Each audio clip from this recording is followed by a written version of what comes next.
Katniss Everdeen, Percy Jackson, and Zuko. What do these three characters all have in common? All three were teenagers taken advantage of by authoritative figures in their life. All three were forced to make choices they should have never been forced to make. All three had to choose between survival and morality. All three are ranked as some of the best characters written ever.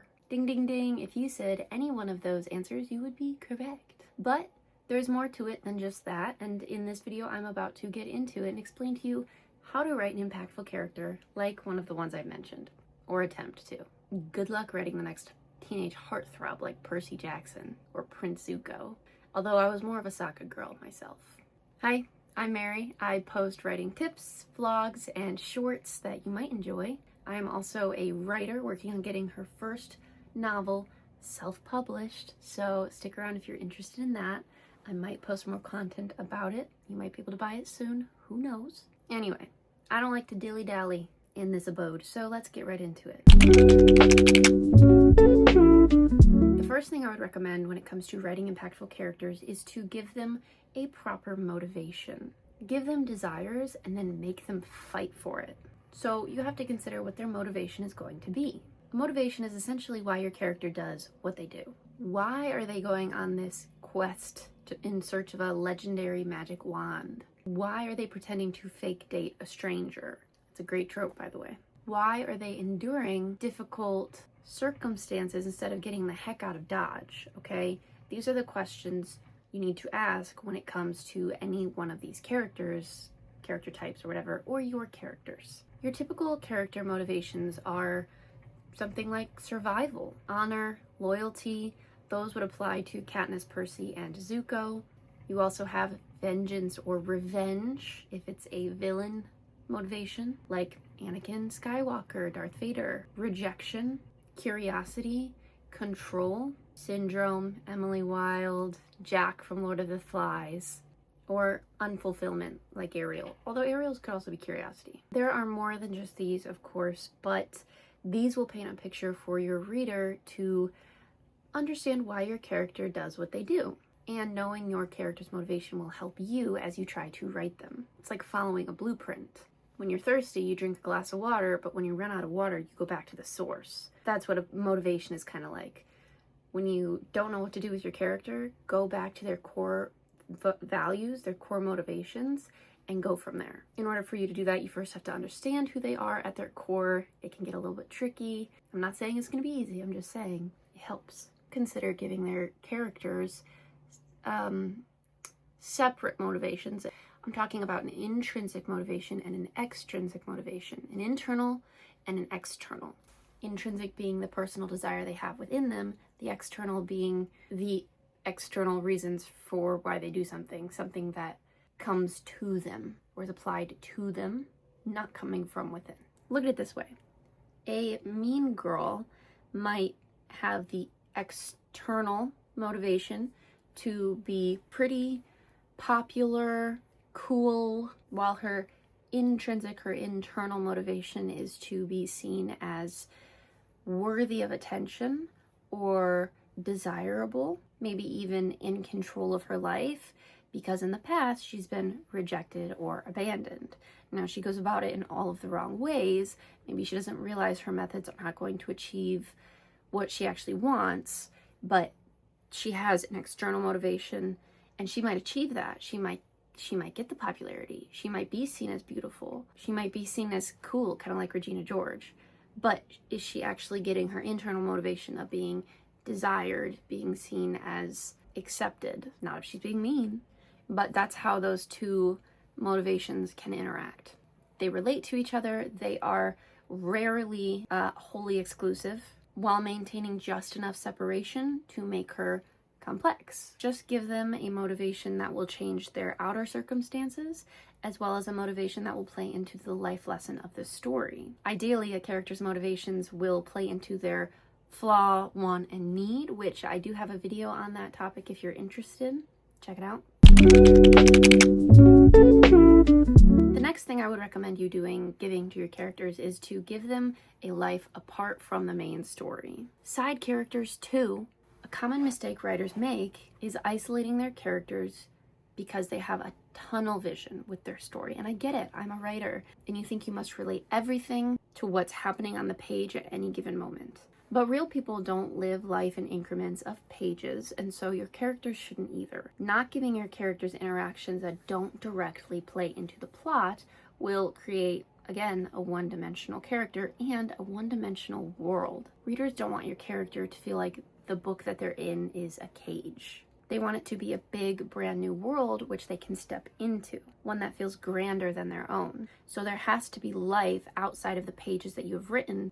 That's a gripe that I have with a lot of romance books and romantasy. As much as I love a good story with a good yearning between love interests, your main character should think about more things than just the love interest. And if you're not specifically writing romantasy, I'm talking at you, it should take up no more than half the time in your story, especially in a fantasy setting, a high stakes one at that. I mean, if you're writing a multi-series story that's all about overtaking this kingdom, it should have a ratio of about, I don't know, 10 to 4 politics and world building to romance. That's not scientific, but that's what my heart is saying. So I'm spilling my heart to you. And again, a detective in a mystery should have interactions with their family and friends, with the world outside of the killer or the case that they are investigating. The next one is to make your characters realistic, aka no dumb dialogue or forced incompetence. When I say realistic, I always mean realistic within the confines of the story that you are writing. A book about fairies is going to have a different idea of reality than our modern world. So I don't mean realistic as in your character has to act and talk and think in the same ways that you and I would. A quick and easy way to know if a character is realistic or not is to look at their dialogue. Are they saying things that feel forced to further the plot along, or does it actually feel like something that character would say? Does it actually feel natural to that character in their setting?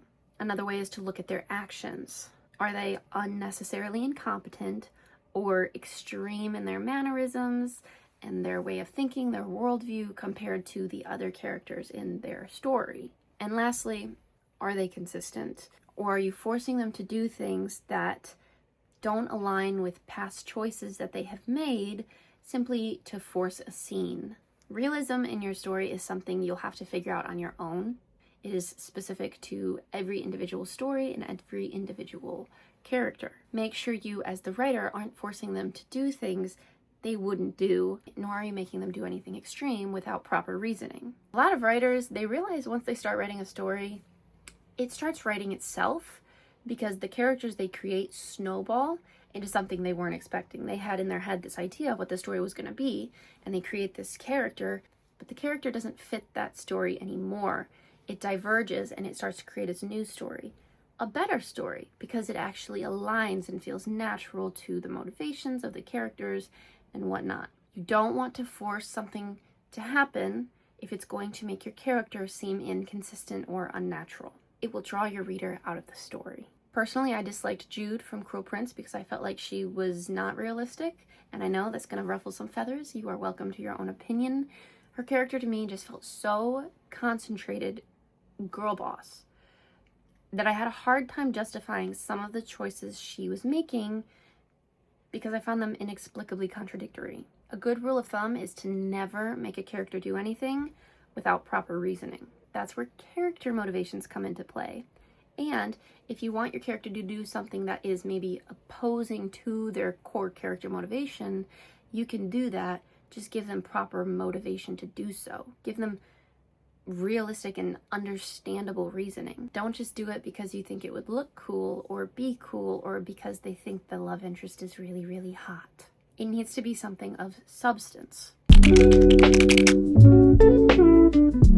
The next one is to give them happy moments along with sad ones. Make them connect with the world around them before snatching it away.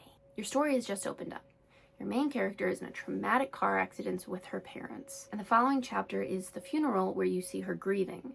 A scene like that will be sad by definition, but not in practice. We don't know these characters. For all we know, her parents were terrible, abusive parents. This little kid might be a brat. An easy fix would be to implement small moments that showcase the humanity in their relationship. Throw in a joke or two, a lighthearted conversation, a hug, a sweet little memory. And those are really simplistic examples that I give, but it will make the car crash that much more impactful when you see how close this family is, how much they love each other, before ripping it to shreds.